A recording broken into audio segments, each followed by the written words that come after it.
กส่วนเหตุการณ์เธอบ่เพียงเสือสั่งปล่อยปอกมือหาสู่ปีเนตรมองซ้ายเขาคนมาเมืองไกลตาดีไหลเงินตองสายเฮาบ่คัดใส่ปีที่ไม่สวมเฮาย้อนสู้ต้องไว้เตือนอย่า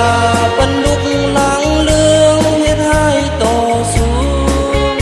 น้ำเอ่ยสายเฮาสั่งทุนอย่าทอมเอาความเก่าเสื้อเปิ้นบุกลาผู้เป็นน้องเพเก่าเพิ่นเย่เฮาอยู่สั่งถึงสู่มือแลนางกองพึมเอาบอกเฮาไม่เสือตาสู่แลตั้งดง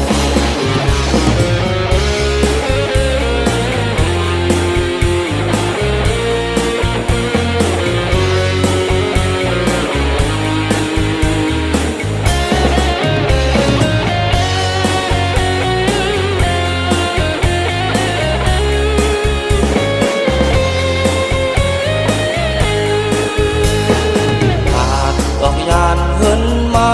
ข้าวบ่หึงเยาสื่อถึงลุกดังมี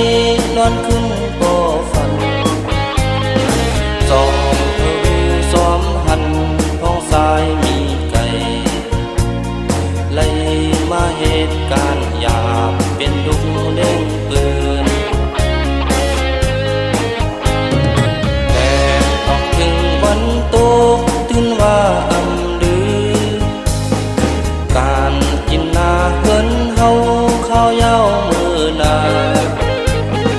โนกดึงเสขาดเสือดึกส่วนเหตุการณ์